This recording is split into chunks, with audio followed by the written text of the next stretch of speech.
Buhay ang anak ko. Ha? Buhay siya? Bakit hindi niyo kasama? Nasaan siya? Ano nangyari sa kanya? Hirap ako sa buhay noon nung pinagbubuntis ko si Lira. Kambal sila. Tumigil ako sa pag-aaral. Wala akong trabaho. At higit sa lahat, wala akong asawa. To make my long story short, mahirap man aminin.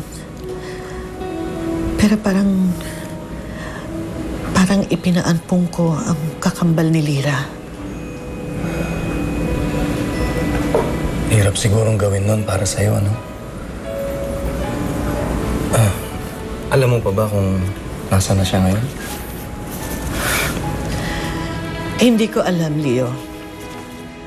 Wala na akong balita sa kanya simula nang pinamigay ko siya. Nay? Lira, diyan ka na pala. Buti nakauwi ka. Buti hindi ka nabasa ng ulan. May nagpahiram po ng payong sa akin, Nay. Buti naman.